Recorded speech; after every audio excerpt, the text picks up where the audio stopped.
안녕하세요. 부동산 경제론 이범웅입니다. 오늘은 부동산 경제론 4주차 강의인데요. 지난 3주차 강의에서는 수요 공급 모형 두 가지 틀인 수요와 공급에 대해서 살펴보고, 그리고 시장 균형에 대해서 살펴봤습니다. 시장 균형에 대해서는 앞부분 잠깐 살펴봤는데요. 수요와 공급은 시장에 참여하는 두 가지 상반된 큰 힘이라고 설명을 드렸습니다. 그래서 수요는 수요량과 가격 간의 관계를 갖다 나타내 주는 것이고요.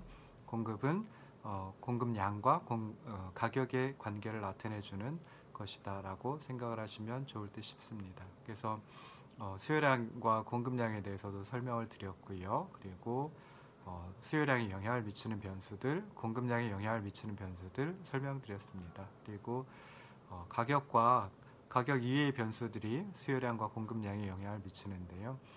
가격이 변화해가지고 수요량 또는 공급량이 변화하면 수요 곡선 그리고 공급 곡선 사이의 한 점에서 다른 점으로 이동한다라고 말씀드렸습니다. 그리고 가격 이외에 영향을 미치는 변수들이 변화하면 그때는 수요 곡선 자체가 이동하거나 또는 공급 곡선 자체가 이동한다라고 말씀드렸습니다. 수요 곡선, 공급 곡선이 오른쪽으로 이동하면, 우측 이동하면 증가한다라고 표현을 하고요. 그리고 수요 곡선 또는 공급 곡선이 왼쪽으로 이동하면, 좌측 이동하면 수요 또는 공급이 감소한다라고 표현한다라고 말씀을 드렸습니다. 그리고 이제 시장에서 균형은 보통 일반적으로 상반된 두 힘이 맞아떨어진 상태를 균형이라고 얘기를 하는데, 엄밀하게 정의를 하면 다른 교란 요인이 없는 한 그 상태를 그대로 유지하려고 하는 상태를 균형이라고 합니다. 수요 공급 모형에서 균형은 간단하게 시장에 참여하는 상반된 두 힘, 수요 측의 힘과 공급 측의 힘이 맞아떨어진 상태를 갖다 얘기를 하고요. 엄밀하게 표현하면 수요량과 공급량이 일치해서 균형이 이루어지게 만드는 가격을 균형 가격이라고 하고, 균형 가격에서의 수요되고 공급되는 양, 그만큼 거래가 이루어지니까 균형 거래량이라고 합니다. 그래서 균형 가격과 균형 거래량 둘을 한꺼번에 수요 공급 모형에서 균형 상태라고 얘기를 합니다. 그래서 그 19쪽 아래에 있는 그림 보시면은 수요 곡선 D로 표현했고요. 공급 곡선을 S라고 표현을 했습니다. 그래서 수요 곡선 D와 공급 곡선 S가 만나는 점, 이 점을 보시면은 그때의 가격 P스타가 되고요. 그리고 그때의 거래량은 Q스타가 됩니다. 그래서 가격 P스타에서는 수요되는 양 Q스타, 그리고 공급되는 양 Q스타로 일치를 하니까 그 가격 P스타를 균형 가격이라고 하고요. 그리고 균형 가격 P스타에서의 수요되고 공급되는 양 Q스타를 균형 거래량이라고 합니다. 그래서 균형 가격 P스타, 균형 거래량 Q스타를 한꺼번에 표시한 점이 점 2가 되겠죠. 그리고 그 점 2를 갖다가 균형점이라고 얘기를 합니다. 균형 가격 P스타라고 하는 균형 가격에서는 소비자들은 원하는 양의 제어를 모두 다 구입할 수 있고요. 생산자들은 원하는 양의 제어를 모두 다 판매할 수 있습니다. 그래서 생산자들이 판매하려고 내놓은 만큼 모두 다 소비자들이 사가버리기 때문에 소비자들이 구입해버리기 때문에 시장이 깨끗하게 된다. 그래서 그 상태를 갖다 균형 상태를 갖다 시장 청산 상태라고 이제 표현을 하기도 하고요. 균형 가격 P스타를 시장을 깨끗하게 해주는 가격, 시장 청산 가격이다라고 얘기를 합니다. 그래서 이렇게 이제 살펴볼 수 있는데요. 자, 시장이 개설되고 나서, 시장이 처음에 만들어지고 나서 균형 상태로 즉각적으로 가버리면 참으로 좋겠죠. 근데 그런 경우는 거의 없습니다. 그래서 가격이 시장에서 시장이 개설되고 처음에 가격이 균형 가격 P스타보다 더 높은 상태에서 출발할 수도 있고요.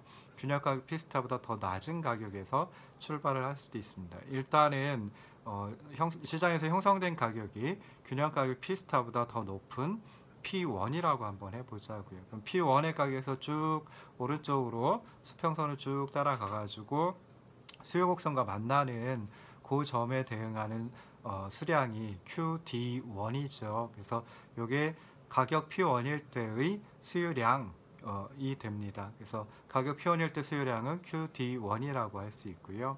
그 다음에 가격 P1에서 수평선 쫓아가지고 쭉 따라가면 공급 곡선과 만나는 그 점에 대응하는 수량이 QS1입니다. 그래서 QS1이 가격 P1에서의 공급량이다라고 생각해 볼 수 있습니다. 그래서 가격이 P1일 때는 공급량이 QS1이고 수요량은 QD1이니까 공급량 QS1이 수요량 QD1보다 더 크지요. 더 많지요. 그래서 이런 상태를 갖다가 공급이 수요를 초과한다라고 해서 초과 공급 상태이다. 영어로 excess supply 상태다라고 이제 표현을 합니다. 그래서 이 경우 같으면은 생산자들이 판매하려고 만들어 놓은 양이 QS1이고 근데 소비자들은 QD1만큼만 구입을 하거든요. 그래서 나머지 QD1과 QS1 그 둘의 차이만큼은 이제 재고로 쌓이게 됩니다. 재고로 쌓이면은 생산자들 입장에서는 재고가 쌓이면 재고를 관리를 해야 되고 보관을 해야 되고 하니까 여러 가지 비용이 추가가 되거든요. 그래서 이걸 조금 낮은 가격에라도 판매를 하려고 합니다. 그래서 어떤 기업이 가격을 P1에서 조금 낮추면은 다른 기업, 다른 생산자도 가격을 조금 낮추겠죠. 그래서 시장에서 형성되는 가격이 이제 P1보다 조금 더 낮은 상태가 됩니다.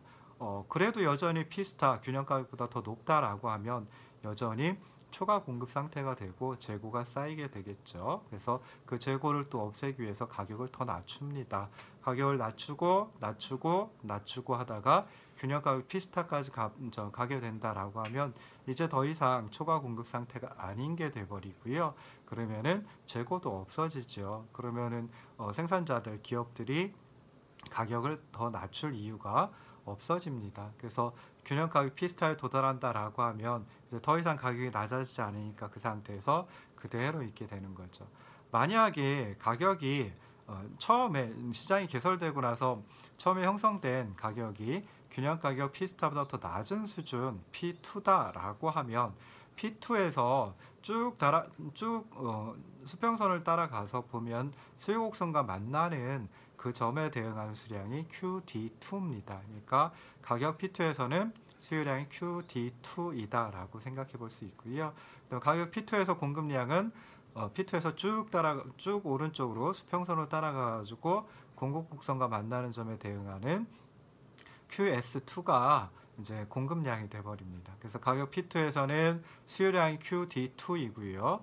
공급량은 QS2가 되고 수요량이 공급량을 초과하죠. 그래서 이런 상태를 초과 수요 상태라고 합니다.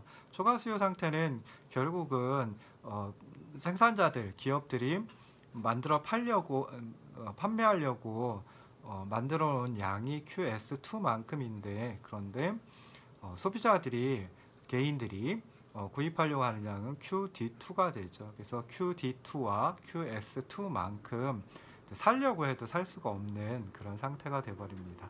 이런 현상을 갖다 보통 품귀라고 얘기를 하고요.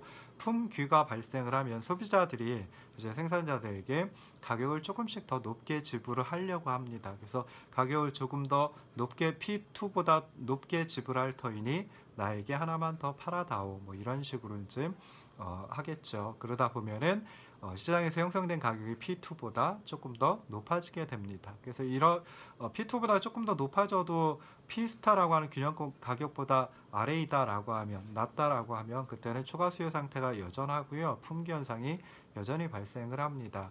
그래서 가격이 조금씩 오르다가 균형 가격 P스타에 도달한다라고 하면 이제 더 이상 품귀 현상이 발생하지 않죠. 초과 수요 상태가 없어지게 됩니다. 해소됩니다. 그래서 균형 가격 P스타에 도달한다라고 하면 더 이상 움직이려고 하지 않습니다. 그래서 이런 상태, 다른 교란 요인이 없는 한 더 이상 다른 상태로 움직이려고 하지 않는 상태, 즉 그 상태를 그대로 유지하려고 하니까 점 2, 즉 균형 가격 P스타와 균형 거래량 Q스타를 한꺼번에 얘기해주는 점 2가 균형 상태이다. 이렇게 이제 생각을 해볼 수 있습니다.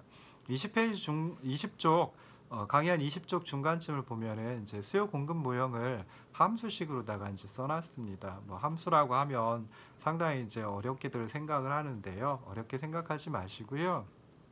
그냥 우리가 함수 그러면 y는 fx라고 보통 표현을 합니다. 그래서 f는 함수를 나타내주는 영어 단어, 펑션의 앞자이죠. 그래서 그냥 그걸 따가지고 F라고 하는 거고요. 수요함수는 20쪽 그 중간쯤에 보면은 QD는 DP라고 이제 표현을 해놨습니다. 그래서 여기서 D라고 하는 것은 마찬가지로 함수를 갖다 의미하고요. 잘 모르긴 하지만 하여튼 수요 측면을 나타내주는 함수이다 라고 생각을 하시면 되겠습니다. QD는 DP다 라고 했을 때 항상 기억하셔야 될 것, y는 fx라고 하고 한번 해볼까요? y는 fx다 라고 하면은 항상 기억해야 될 게 우변에 있는 x가 좌변에 있는 y에 영향을 미치는 겁니다. 그리고 좌변에 있는 y는 우변에 있는 x에 영향을 받는다라고 생각을 하시면 됩니다. 여기서 수요함수는 QD는 DP니까 우변에 있는 가격, 우리가 알고 있죠. 가격 P라고 표현하는 거. 그래서 가격이 좌변에 있는 QD, 수요되는 양, 수요량이죠. 그래서 가격이 수요량에 영향을 미친다라고 하는 걸 이렇게 간단하게 이제 함수로다가 표현할 수 있습니다. 공급 함수도 마찬가지로 QS는 SP라고 표현을 하는데요. 여기서도 해석하실 때 가격이 공급량, 가격 P가 공급량 QS에 영향을 미치는 놈이구나 라고 생각을 하시면 되고요. 공급량 QS는 가격 P에 영향을 받는다 라고 생각을 하시면 되겠습니다. 수요함수를 QD는 DP라고 했는데요. 요걸 조금만 더 풀어서 쓰면은 그냥 우리가 뭐 양함수라고 표현을 하기도 하고 그러는데 그냥 간단하게 1차 함수의 형태로 뭐 A-BP 라고 이제 표현할 수 있고요. 공급함수는 QS는 SP인데 그냥 그걸 C 플러스 DP라고 이제 표현을 해봤습니다. 그리고 이제 균형에서는 항상 기억하셔야 될 게 수요량과 공급량이 일치해야 한다라고 하는 게 균형의 조건이니까 QD는 QS라고 이제 균형 조건을 붙여봤습니다. 그래서 이렇게 세 가지 식이 있고요. 그 다음에 미지수는 두 가지이죠. 가격과 수요되고 공급되는 양, 거래량이 됩니다. 그래서 가격과 수량, 가격과 거래량이라고 하는 두 가지 미지수가 있고요. 거기에 이제 그 식은 세 개가 되니까 뭐 당연히 요거 그 연립방정식 해찾는 방식을 통해 가지고 찾아낼 수 있습니다. 그래서 수요함수는 아까 QD는 뭐 간단하게 1차 함수로 A-BP라고 했고 공급함수는 QS는 C 플러스 DP라고 했죠. 그래서 그 수요함수와 공급함수를 그 밑에 있는 균형 조건을 나타내주는 식 QD는 QS에 넣어주면은 뭐 좌변은 수요량이니까 A-BP가 될 테고요. 우변은 공급량이니까 C 플러스 DP가 돼버립니다. 그래서 요거를 조금 정렬을 하면요. 좌변에 있는 마이너스 BP를 우변으로 넘기고요. 그 다음에 좌변에다 써주면 B 플러스 D 곱하기 P가 되고요.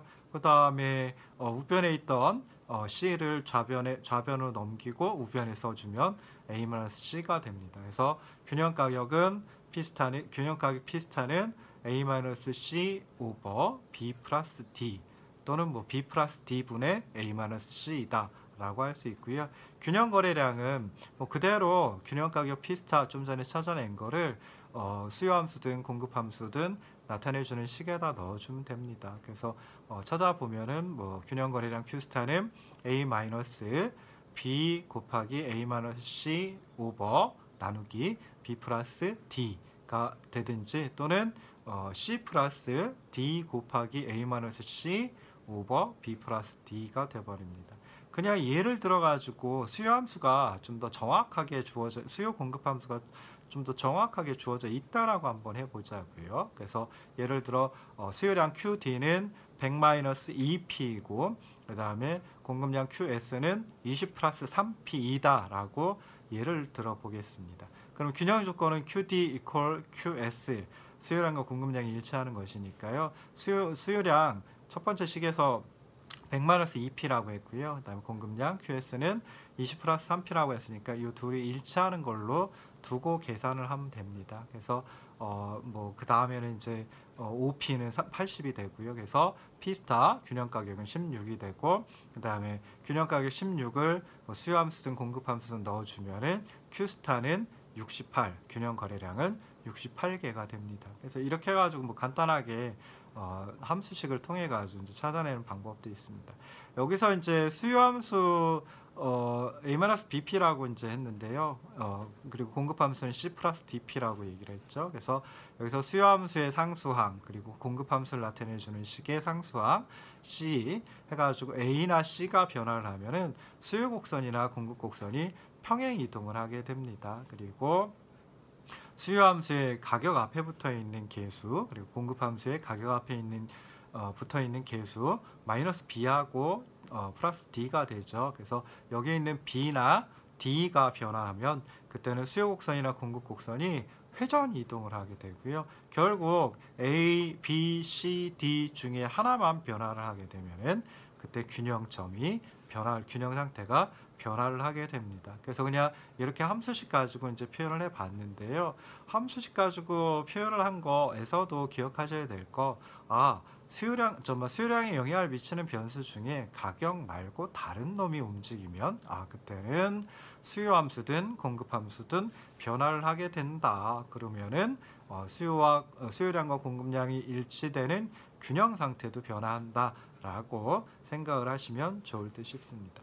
다음에 하게 될 게 이제 비교 정태 분석입니다. 그래서 비교 정태 분석이라고 하는 것은 이제 정태를 비교한다, 뭐 그런 의미겠죠. 그래서 정태라고 하는 것은 뭐 정지에 있는 상태들이다라고 생각을 하시면 되고요. 그래서 정지에 있는 상태, 정태를 비교해가지고 분석하는 거. 그러니까 어떻게 보면 그 균형점이 두 개가 있는데요. 균형 상태가 두 개가 있는데요. 그 두 개를 갖다가 비교한다라고 생각하시면 되겠습니다. 그래서 다시 한번 부연해서 설명드리면은 애초의 균형과 새로운 균형이 있는데 그때 애초의 균형과 새로운 균형을 비교하는 게 비교 정태 분석이다라고 생각하시면 되고요.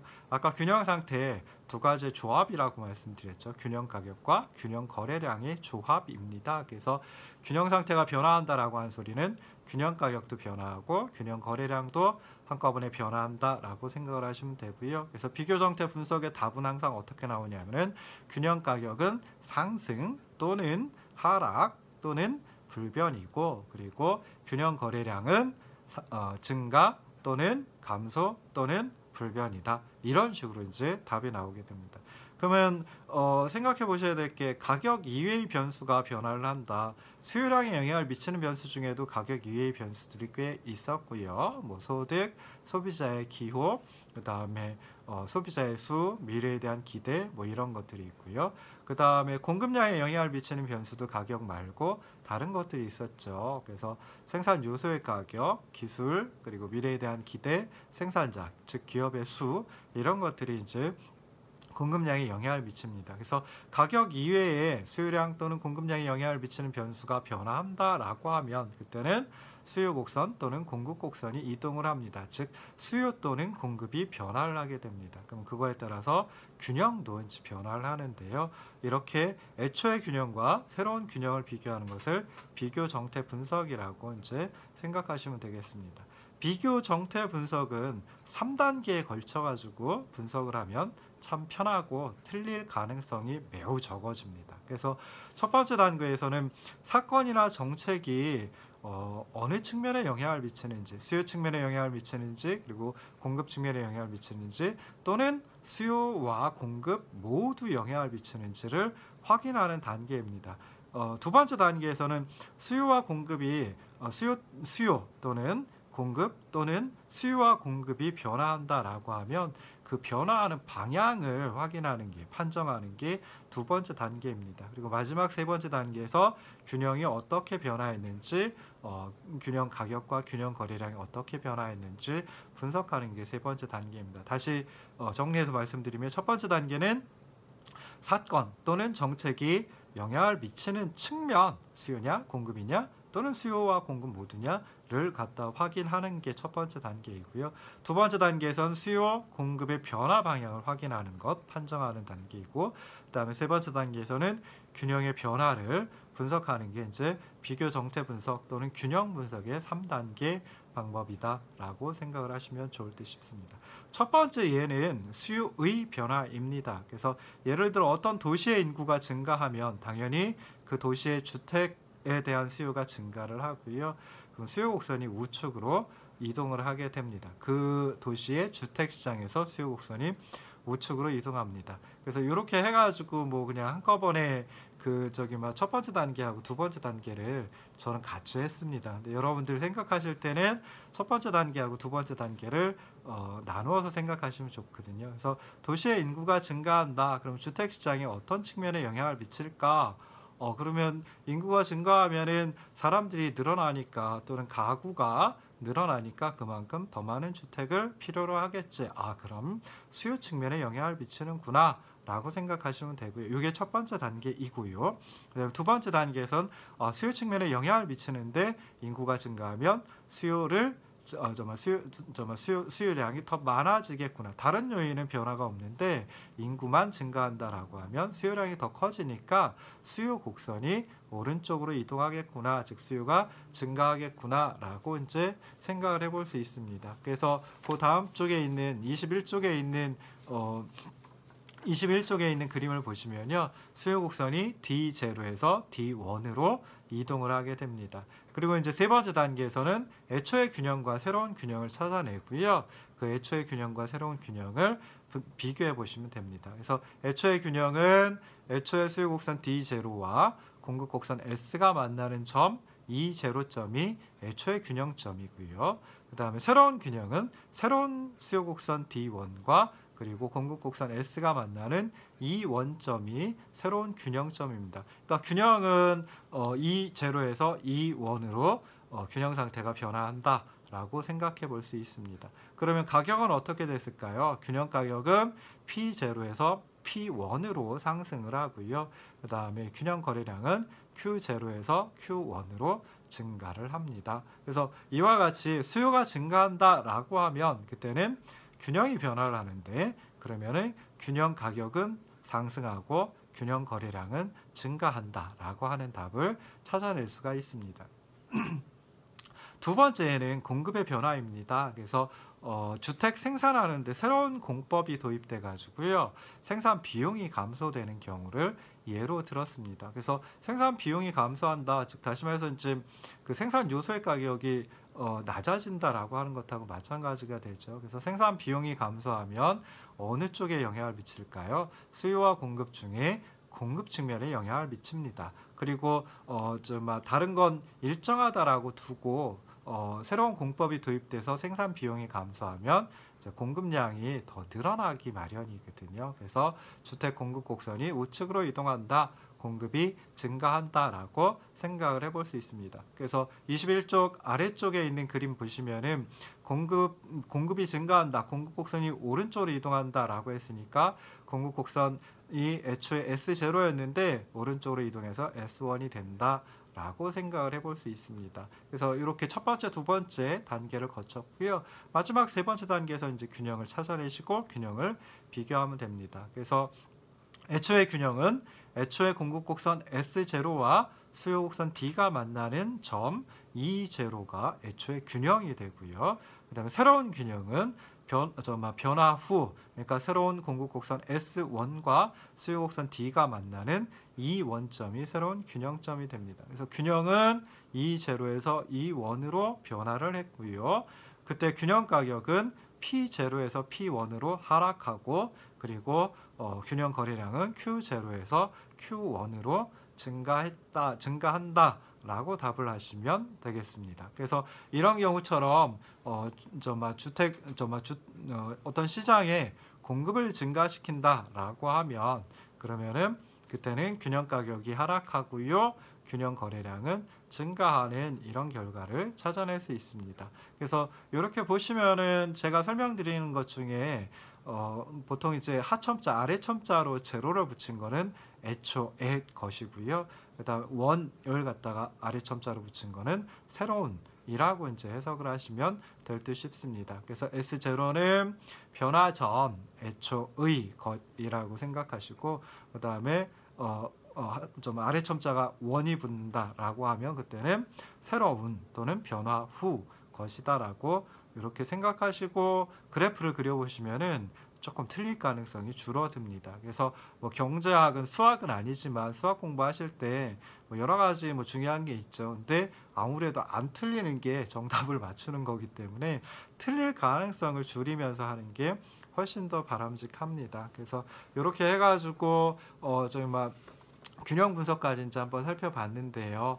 균형 분석을 정리하면은 22쪽에 나와 있는 표와 같습니다. 그래서 처음에 정말 그 첫 번째 열에는 수요가 기록돼 있죠. 그래서 수요가 불변, 증가, 감소가 되어 있고요. 첫 번째 행을 보시면 공급이 기록되어 있습니다. 공급이 불변, 공급이 증가, 공급이 감소하는 것 이제 생각하시면 되겠죠. 우리가 첫 번째 예에서 그 인구수가 증가하는 것 잠깐 살펴봤는데요. 인구수가 증가하는 것은 주택시장의 수요를 증가하는 게 되고요. 공급은 그냥 그대로 있습니다. 그래서 수요 증가와 공급 불변을 보시면은 가격은 상승하고 거래량은 증가한다 라고 하는 답을 그 표에서 찾아낼 수 있고요. 두 번째에서 살펴봤던 것은 수요는 그대로 있고 불변이고 공급이 증가하는 경우였습니다. 그래서 수요 불변과 공급 증가 이렇게 보시면은 가격은 하락하고 거래량은 증가한다. 균형 가격은 하락하고 균형 거래량은 증가한다 라고 하는 걸 이제 찾아낼 수 있습니다. 뭐 하나 뭐 쭉 해볼까요? 수요는 그대로 있고 공급이 감소한다라고 하면 그때는 가격이 상승하고 거래량이 감소합니다. 균형 가격은 상승하고 균형 거래량은 감소합니다. 한번 해보세요. 아까 그 생산 비용 정말 그 공기를 단축해서 공사하는 기간을 단축해 가지고 생산 비용을 감소시킬 수 있는 그런 방법이 새로 도입되었다라고 했는데요. 또 거꾸로 하시면 돼요. 그래서 어떤 경우에는 정말 생산 기술이 진보해 가지고 생산 비용이 감소되는 게 아니라 거꾸로 진보된 그 생산 기술이 노동자의 안전이라든지 건강이라든지 또는 뭐 위생이라든지 이런 데 큰 영향을 미쳐가지고 새로 진보된 기술을 써먹지 못하도록 만드는 경우도 있거든요. 그래서 그런 경우 같으면은 생산 비용이 오히려 증가를 하겠죠. 그리고 공급은 감소를 하게 됩니다. 공급 곡선이 왼쪽으로 이동을 합니다. 그래서 그런 경우 가지고 한번 생각해 보시고요. 자, 우리가 수요 증가와 공급 불변 이건 첫 번째에서 했었는데요. 수요가 증가하는데 공급이 한꺼번에 증가한다 라고 하면 그러니까 수요와 공급이 동시에 증가한다 라고 하면 그때는 답이 뭐가 되느냐? 균형 가격은 불분명하다. 그러니까 상승하는지 하락하는지 또는 그대로 있는지 불분명하고 대신에 균형 거래량은 증가한다 라고 하는 걸 찾아낼 수 있습니다. 그래서 이것도 좀 전에 예를 들었던 거 수요 증가, 공급 증가 하나씩 예를 들었죠. 그래서 그 두 가지를 가지고 그림을 그려서 꼭 확인해 보시기 바랍니다. 자, 수요가 증가했는데 공급이 감소한다 라고 하면 그때는 균형 가격은 상승하는데 균형 거래량은 불분명하다. 즉 균형 거래량은 증가할런지 아니면 감소할런지 아니면 그대로 있을런지 잘 모른다라고 하는 게 답입니다. 그 다음에 우리가 해보진 않았지만은 공급은 불변이고 수요가 감소하는 거 아까 인구수가 증가하는 게 수요 증가의 어떤 사례였는데요. 거꾸로 하시면 되겠죠. 그래서 인구수가 감소하는 경우 그때는 이제 수요가 감소를 합니다. 그래서 수요는 감소하고 공급은 그대로 있다라고 하면 균형 가격은 하락하고 균형 거래량은 감소합니다. 한번 해보시고요. 그 다음에 수요 감소와 공급 증가가 한꺼번에 오는 경우 그때는 균형 가격이 하락하고 균형 거래량은 불분명합니다. 그래서 이것도 한번 해보시고요. 수요와 공급이 동시에 감소한다, 한 번에 감소한다라고 하면 균형 가격은 어떻게 변화할런지 불분명하고 대신에 균형 거래량은 감소한다라고 하는 걸 이제 찾아낼 수가 있습니다. 그래서 이렇게 해가지고 이제 비교 정태 분석을 해봤는데요. 이번 시간에 이제 균형의 일단 처음에는 균형 상태로의 조정 과정에 대해서 살펴봤고요. 그래서 애초에 시장이 개설되고 형성된 가격이 균형 가격과 일치할 보장은 없습니다. 그럴 가능성은 거의 0에 가깝습니다. 그래서 처음에는 시장에서 형성된 가격이 균형 가격과 다를 수 있는데 어떤 조정 과정을 거쳐가지고 균형 상태로 도달하는지 초과 수요, 그다음에 초과 공급이라고 하는 걸 가지고 살펴봤습니다. 그 다음에 두 번째로 살펴본 거는 이제 정말 균형의 변화였죠. 그러니까 비교 정태 분석이었죠. 그래서 균형 분석을 갖다 이제 살펴봤는데요. 균형 분석을 살펴볼 때 첫 번째는 수요가 증가하는 경우 공급은 불변이고, 두 번째 예는 수요는 불변이고 공급이 증가하는 경우 가지고 살펴봤습니다. 그래서 22쪽 표를 보시면은 수요가 불변 증가 감소, 공급이 불변 증가 감소, 그러니까 3 곱하기 3 해가지고 9가지가 있는데요. 근데 수요가 불변이고 공급이 불변이다, 수요와 공급 모두 불변이다, 이건 뭐 균형도 변화를 하지 않으니까 그거는 빼고 8가지 경우를 갖다가 그래프를 그려가면서 꼭 검토해 보시기 바랍니다. 그래서 저기 막 수요 공급 모형에서는 이게 핵심이거든요. 뭐 이제 더 나아가가지고 조금 더 복잡한 것들을 설명드리긴 하겠지만은 결국은 균형 분석, 이게 핵심입니다. 그래서 균형이 어떻게 변화하는지 그것을 갖다가 이제 정확히 알아두시면 좋을 듯 싶습니다. 그래서 오늘은 여기까지 이번 시간은 여기까지 해가지고 이제 막 균형으로의 조정 과정, 그리고 균형의 변화, 즉 균형 분석 또는 비교 정태 분석까지 살펴봤습니다. 잠깐만 쉬고 다시 돌아오도록 하겠습니다.